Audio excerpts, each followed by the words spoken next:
Assalamualaikum warahmatullahi wabarakatuh. Kami dari kelompok 12 yang beranggotakan saya sendiri, Dia Asika dengan NIM 065, Luciana dengan NIM 075, Eli Niayati dengan NIM 125, Razia Akbar dengan NIM 175, dan juga Rahmatul Maghfiro dengan NIM 192. Di sini kami akan menjelaskan tentang beberapa review materi perbankan syariah pasca ujian tengah semester. Di sini pembahasan yang akan kami bahas yaitu ada perkembangan produk jasa bank syariah, surat berharga dan instrumen moneter, sistem pembayaran bank syariah, bankassurasi dan juga reksadana syariah, strategi pemasaran bank syariah, dan juga akuntansi perbankan syariah. Assalamualaikum warahmatullahi wabarakatuh. Saya Elinia Yati akan menjelaskan tentang perkembangan produk jasa bank syariah. Pengertian jasa layanan bank syariah yaitu merupakan produk jasa bank yang diberikan kepada nasabah untuk memenuhi kebutuhannya. Selanjutnya yaitu jasa bank garansi dan aplikasi akadnya. Jasa bank garansi merupakan semua garansi yang diterima atau diberikan oleh satu bank untuk pihak tertentu, baik perorangan atau badan usaha, yang dinyatakan oleh bank akan dipenuhi kewajibannya dari pihak yang dijamin tersebut kepada pihak lainnya selaku penerima jaminan apabila pada waktu tertentu telah ditetapkan pihak dijamin tidak dapat memenuhi kewajibannya. Pengaplikasiannya yaitu pada transaksi bank garansi, jasa layanan bank ini menggunakan akad transaksi penjamin yang diberikan oleh penanggung kepada pihak ketiga atau yang tertanggung untuk memenuhi kewajiban pihak kedua, yaitu akad kafalah, di mana mekanismenya yaitu yang pertama, bank bertindak sebagai pemberi jaminan atas pemenuhan kewajiban nasabah terhadap pihak ketiga. Yang kedua yaitu bank wajib menjelaskan jaminan atas dasar kafalah serta hak dan kewajiban nasabah sebagaimana diatur dalam ketentuan Bank Indonesia mengenai transparansi informasi produk bank dan penggunaan data pribadi nasabah. Selanjutnya yaitu jasa letter of credit dan aplikasi akadnya. Jasa letter of credit merupakan suatu pernyataan dari bank atas permintaan nasabah untuk menyediakan dan membayar sejumlah uang tertentu untuk kepentingan pihak ketiga. Aplikasinya yaitu dapat disimpulkan bahwa pada akad wakalah bil ujroh digunakan oleh nasabah kepada pihak bank untuk melakukan pengurusan dokumen dan pembayaran selanjutnya. Akad mudharabah digunakan oleh bank dan importir, di mana bank bertindak selaku sohibul mal menyerahkan modal kepada importir sebesar harga barang yang diimporkan. Selanjutnya yaitu jasa SROF dan aplikasi. Al-SROF adalah jual beli antara barang sejenis atau antara barang tidak sejenis secara tunai, seperti memperjualbelikan emas dengan emas atau emas dengan perak, baik berupa perhiasan maupun mata uang.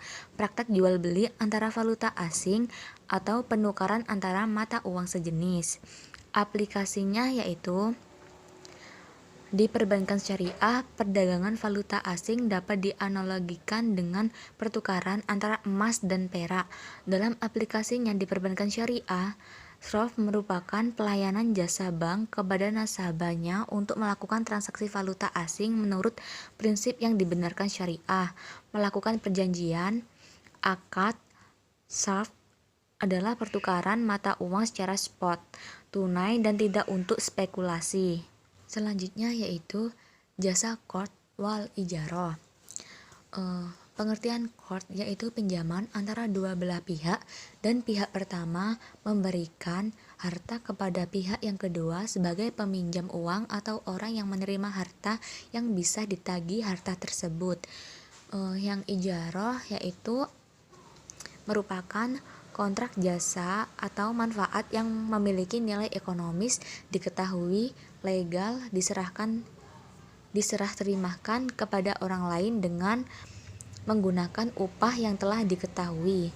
pelaksanaan akad qard wal ijarah pada produk dana talangan umroh akad yang digunakan KSPPS untuk calon jamaah umroh yang sesuai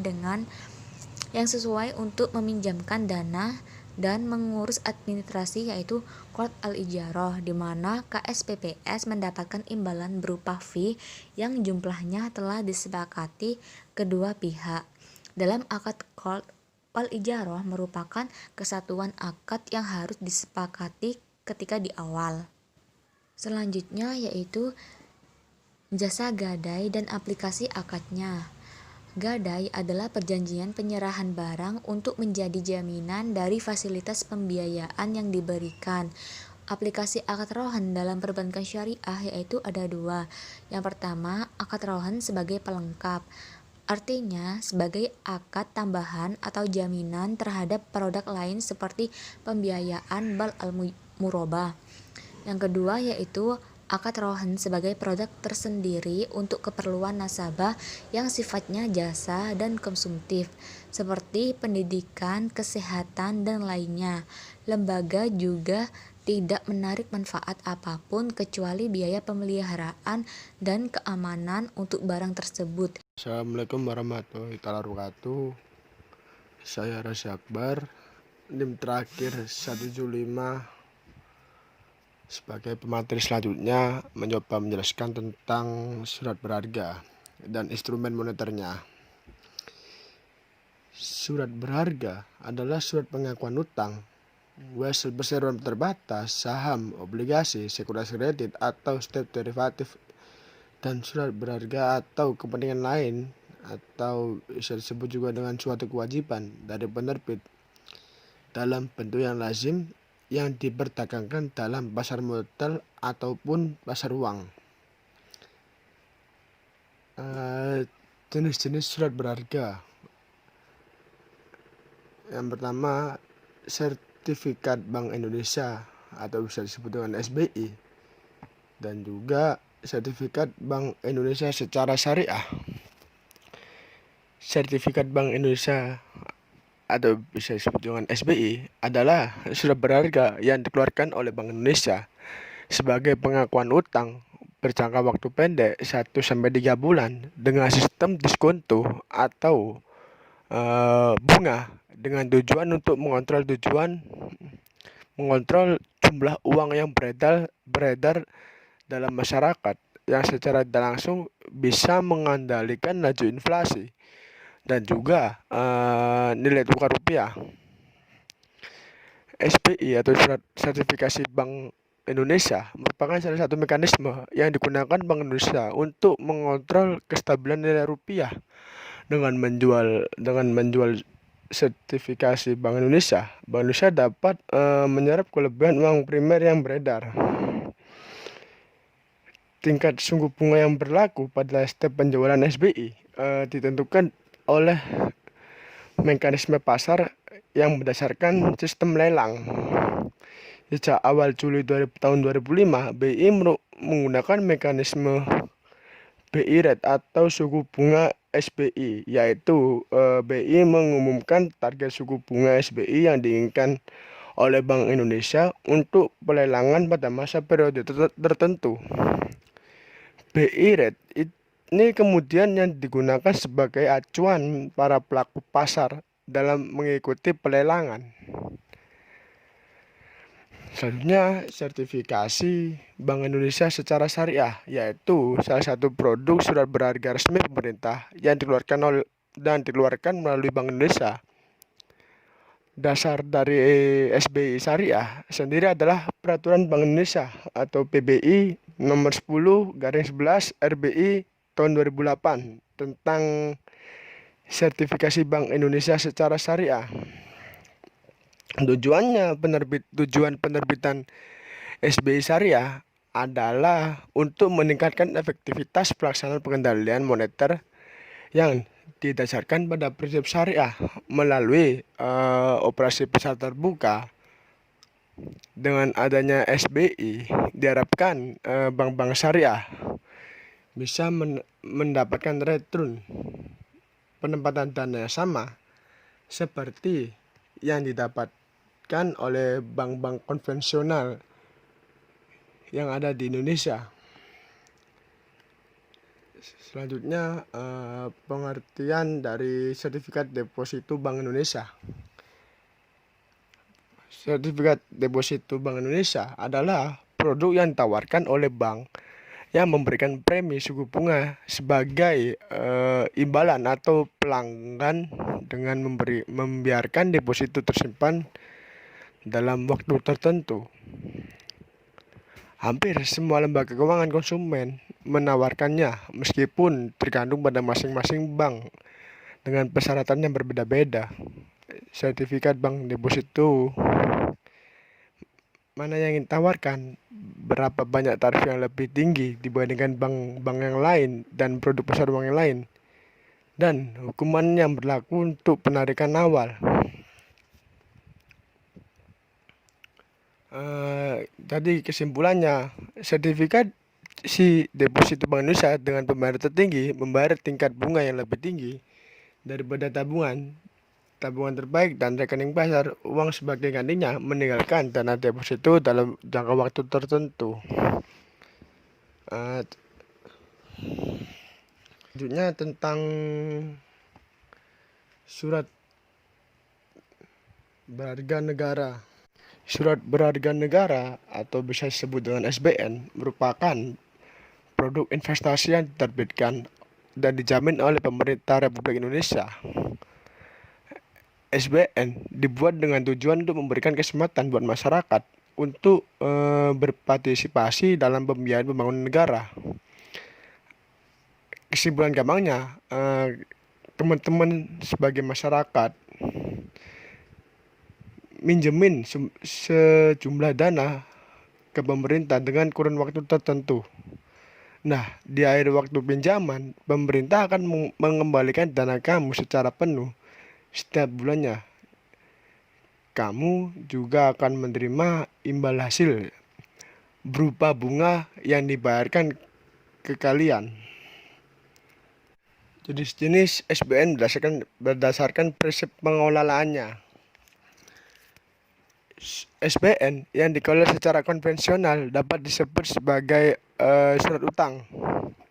Kamu akan menerima bunga secara bulanan dan pokok pinjamannya akan dibayarkan pemerintah di akhir periode. Berbeda dengan SBN yang bersifat syariah.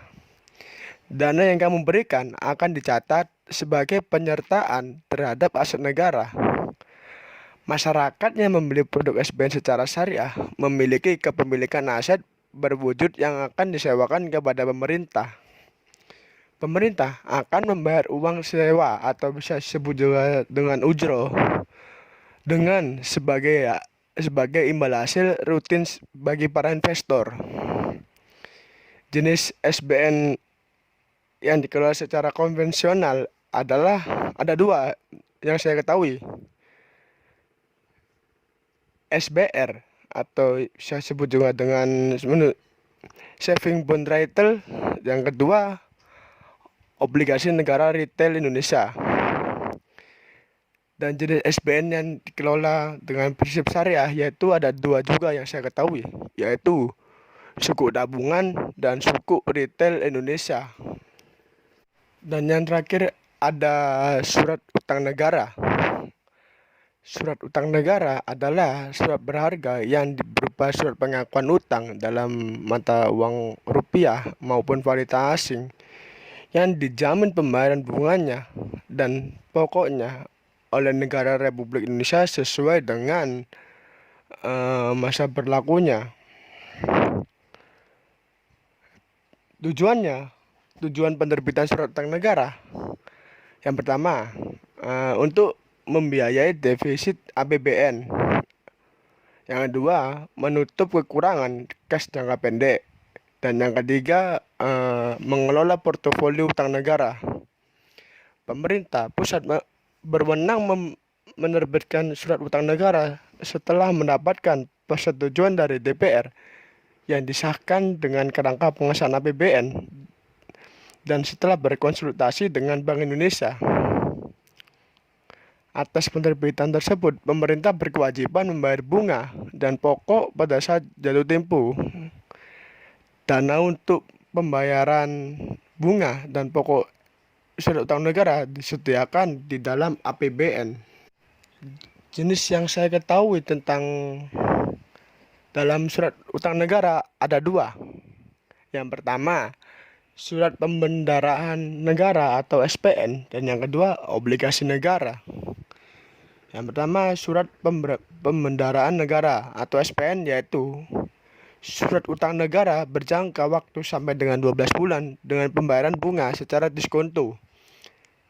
Di beberapa negara, SPN atau surat pembendaraan negara lebih dikenal dengan sebut T-bills atau treasury bills. Yang kedua, obligasi negara, yaitu surat utang negara berjangka waktu lebih dari 12 bulan, baik dengan kupon atau tanpa kupon.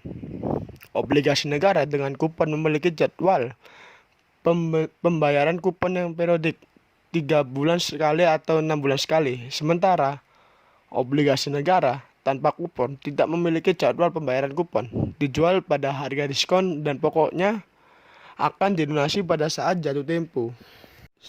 Selanjutnya, Bank Indonesia memiliki beberapa instrumen moneter dalam melakukan kebijakan moneter, yaitu operasi pasar terbuka, open market operation, giro wajib minimum, dan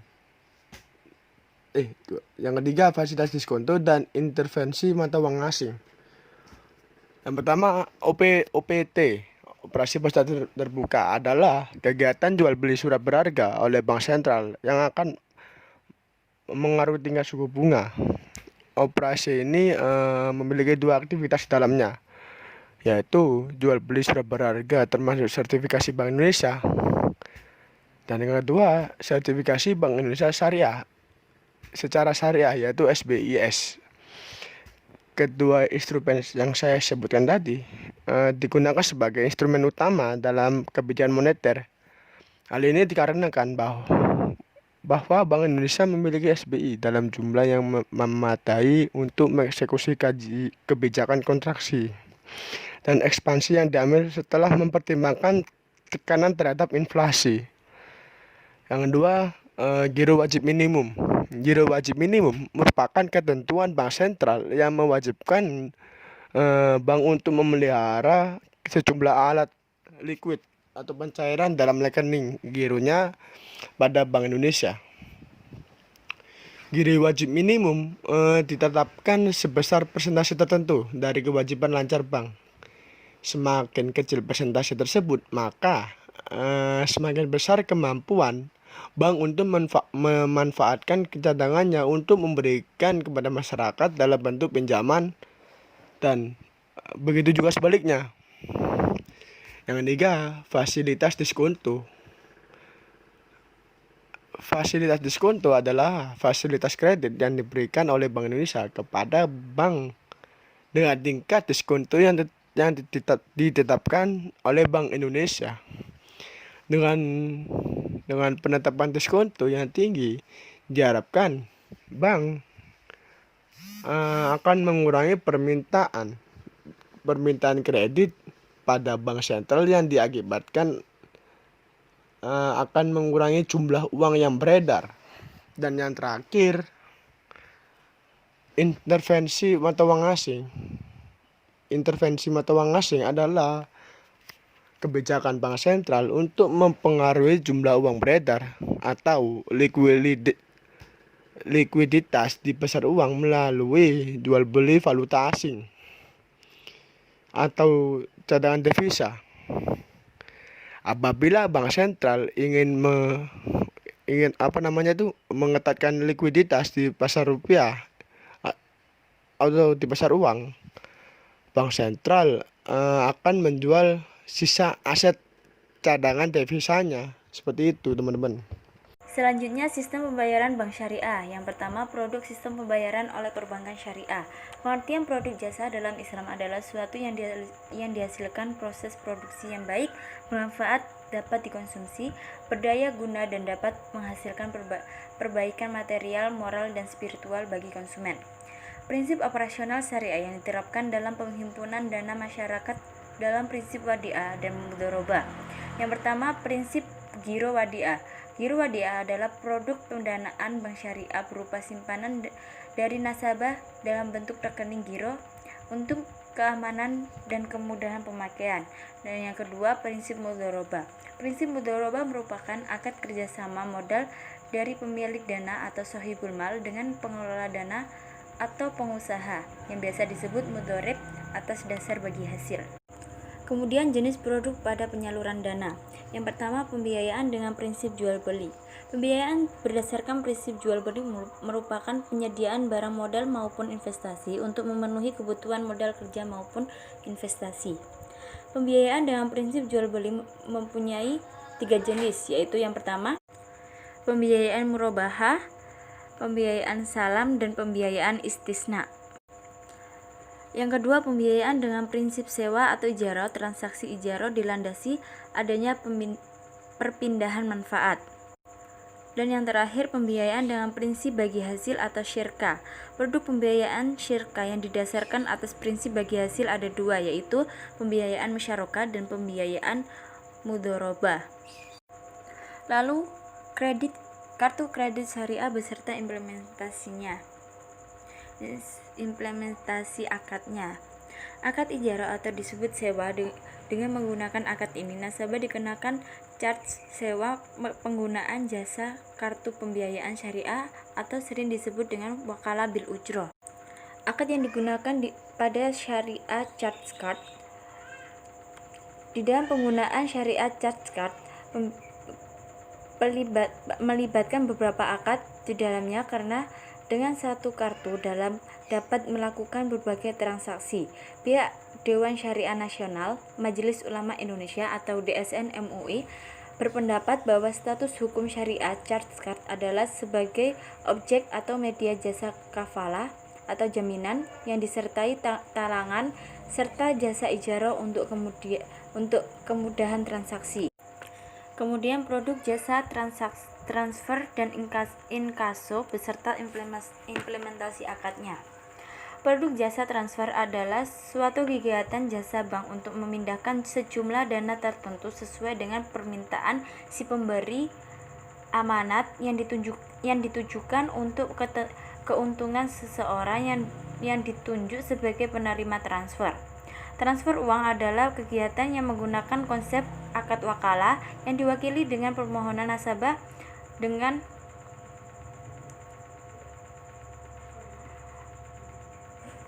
sebagai al-muwakil kepada kantor pos atau bank untuk melakukan permohonan kepada kantor atau pos atau bank untuk mentransfer sejumlah uang kepada rekening orang lain.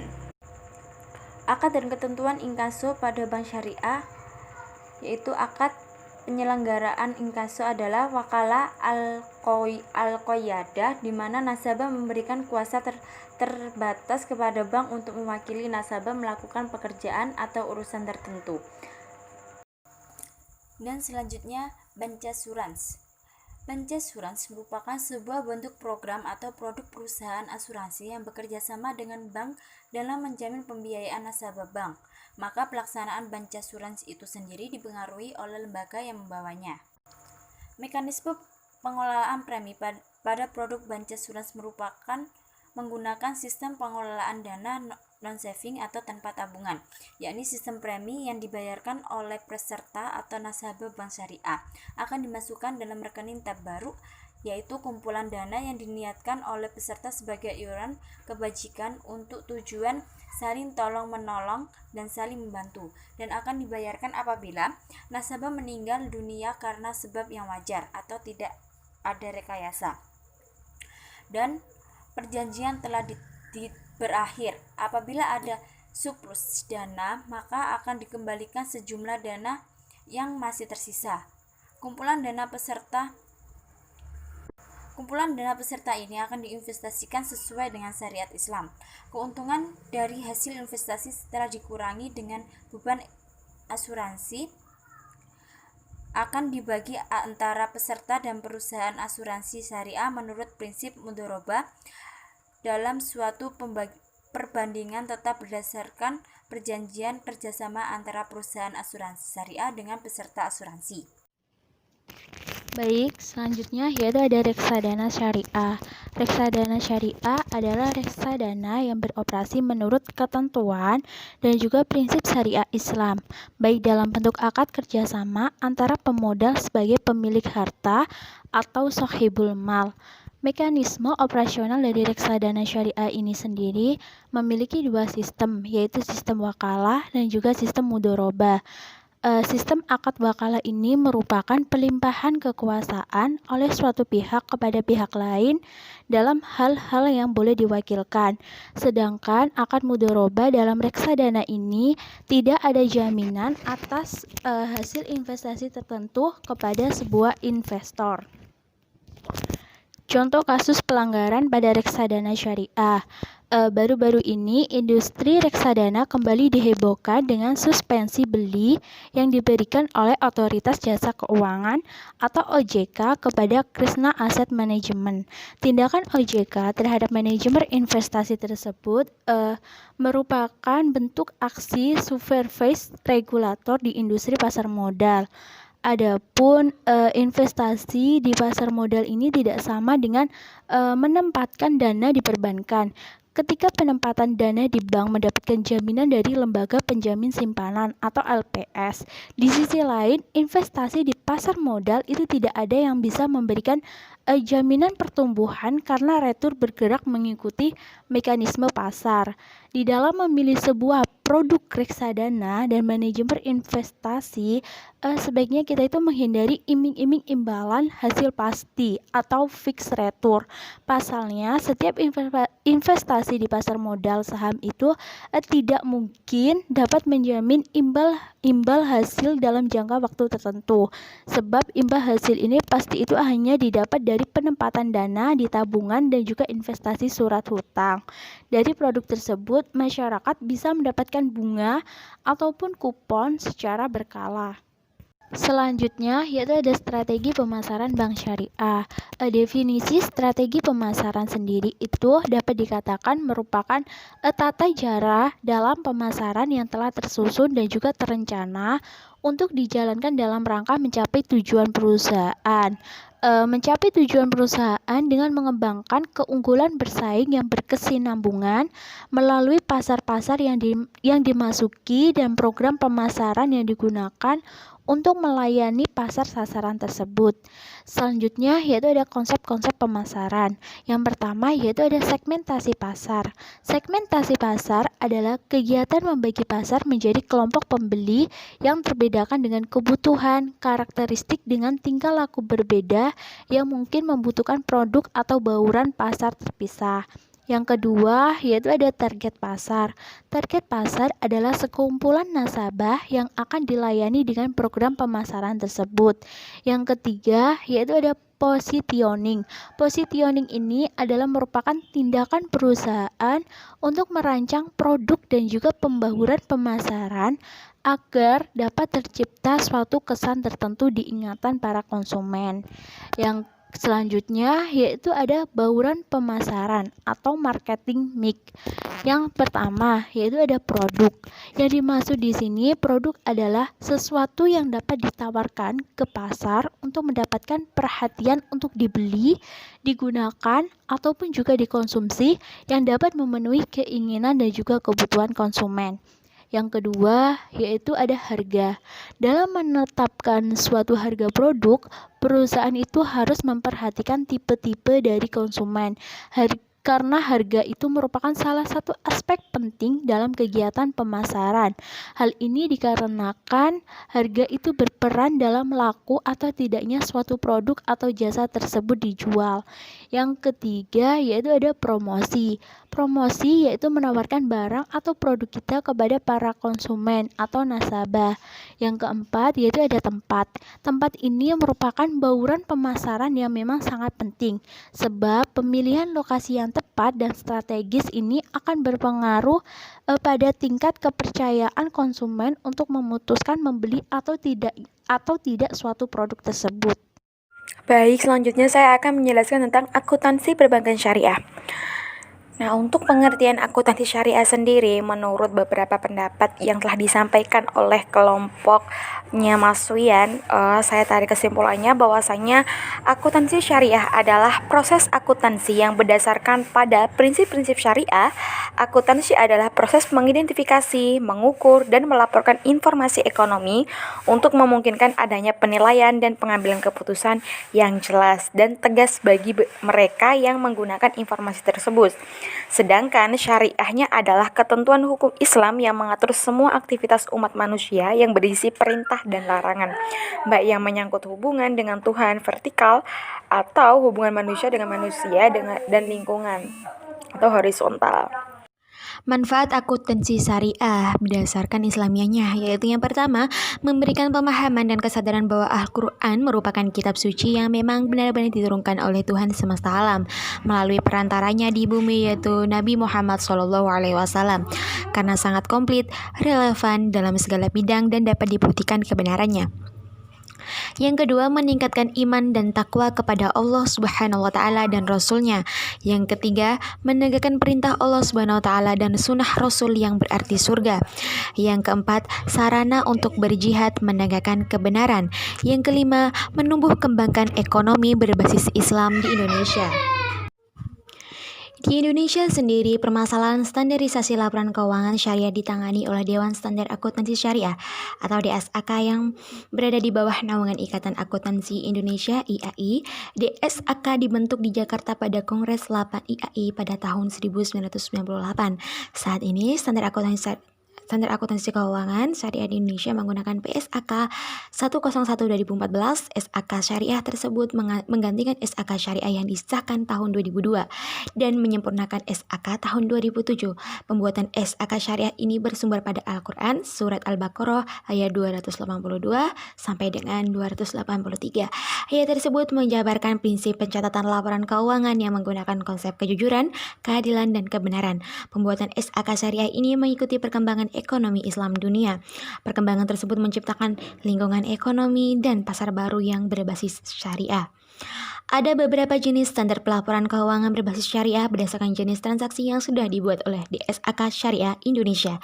Beberapa di antaranya adalah yang pertama, PSAK 102 Akuntansi Murabahah, yang kedua PSAK 103 Akuntansi Salam, yang ketiga PSAK 104 Akuntansi Istisna, yang keempat PSAK 105 Akuntansi Mudharabah, yang kelima PSAK 106 Akuntansi Musyarakah, yang keenam PSAK 107 Akuntansi Ijaroh, yang ketujuh PSAK 108 Akuntansi Transaksi Asuransi Syariah, yang ke-8 PSAK 109 Akuntansi Zakat dan Infak Sedekah.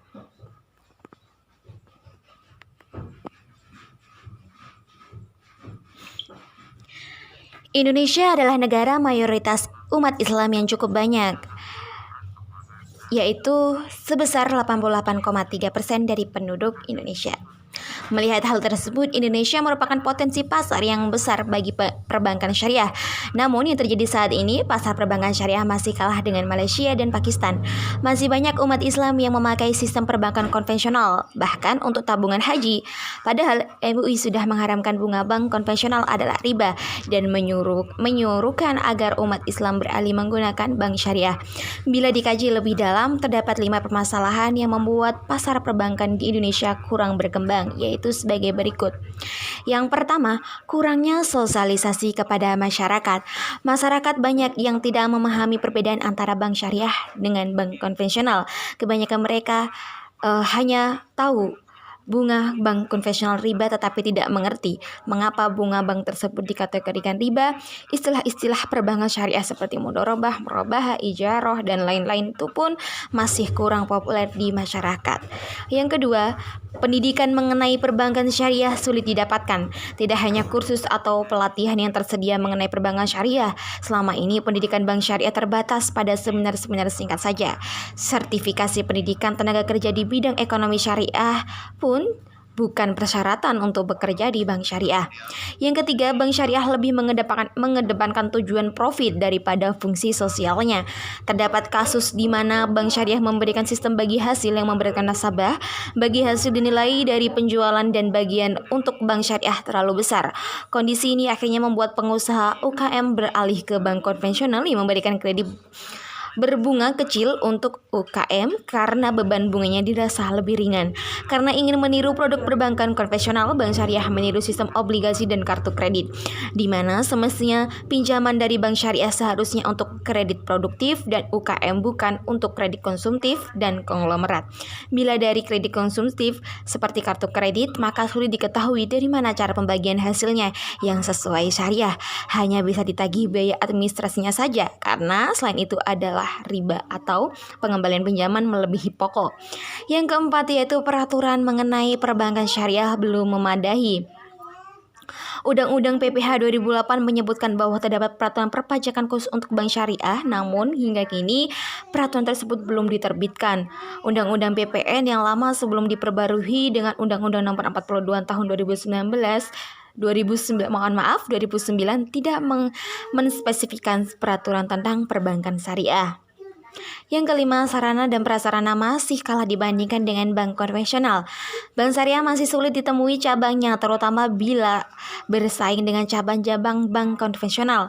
Bank konvensional yang satu atap dengan cabang syariahnya, hal ini membuat ketidakjelasan akan pemisahan dana yang dikelola untuk sistem perbankan syariah dengan yang dikelola oleh sistem perbankan konvensional. Dengan memperhatikan hal tersebut, semoga perbankan syariah di Indonesia dapat berbenah diri sehingga perbankan syariah dapat terus berkembang dengan tidak melupakan tujuan aslinya, yaitu memberikan fasilitas lembaga keuangan masyarakat yang terbebas dari unsur riba dan unsur haram lainnya.